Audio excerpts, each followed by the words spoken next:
Hi, I'm Dominic Picarda here for the February edition of Spreadbet magazine, and today I'm asking whether it's time I got a life, or more accurately, got a life insurer.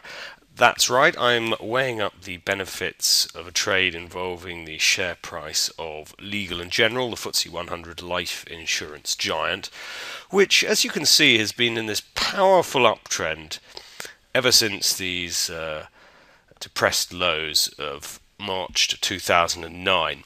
Now, at that point, of course, the world seemed to be on the brink of another Great Depression, and the LNG had shed 88% or so of its value. Since then, of course, the share price has really come back with a vengeance, much more so than the rest of the stock market, in fact.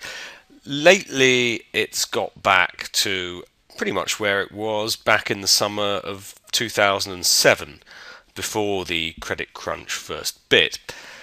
So, is it worth our trying to get involved here, or have we already seen the best of the gains? Well, first of all, we have to consider the big picture. And for me, life insurers are good play in a rising stock market. The likes of LNG are themselves heavily involved in the in equities, and therefore rising equities often feed through into share price strength for them too.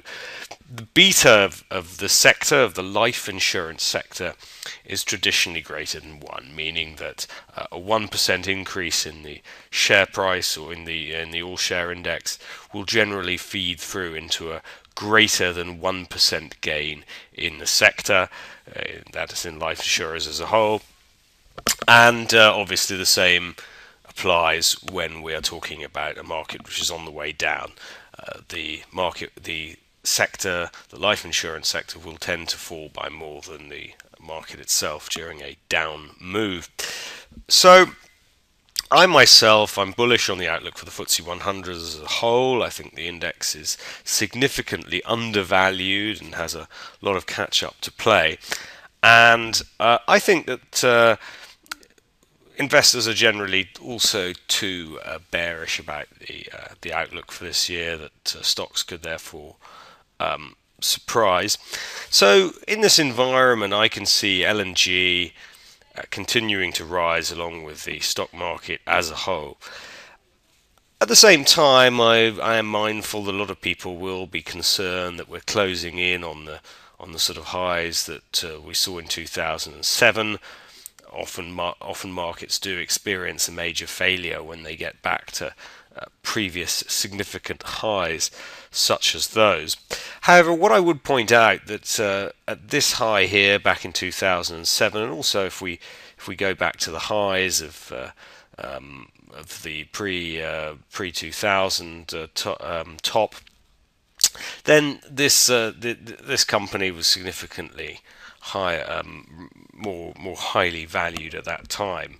So, which thereby made it more vulnerable. This time round, we're not as highly valued. The dividend yield is still over 4%, which is about in line with the long-term average, which is, as far as I see it, it's a reasonably attractive feature of the stock. So I'm not worried about the prospects for a major top. Another thing on the technical side, which I'd be looking for or looking at, would be long-term momentum, and this here is represented by the monthly relative strength index, which hasn't yet reached overbought levels at 70%. And even when it does, the first time it does seldom marks the absolute top of the market, such as we see here in 2006 or so, and then the market doesn't top until 2007. There's another nice bit of upside. We get the same sort of thing in 2000. It's not the peak in momentum or the first time that momentum becomes overbought on the long-term view. It's a couple of peaks in from there. So technically speaking, this uptrend remains in good shape as far as I see it. Clearly, it's the best of the gains occurred here and here. So I'm not expecting massive upside from here, but I still think we could approach maybe the sort of 168 and 179 levels as in the period ahead. If we just focus in on the period since summer, the June lows of last year, you can see this has been a nice, steady sort of uptrend, and for me, this is a nice sort of market to trade. A nice, smooth uptrend that we can join at opportune moments. And this blue line here is the 55-day exponential moving average, and you can see a couple of times the market has come to rest around this line and then picked up again, and those would be my preferred entry points. As long as this line is rising and the market bounces off that level or through there, then I would be seeking to get long.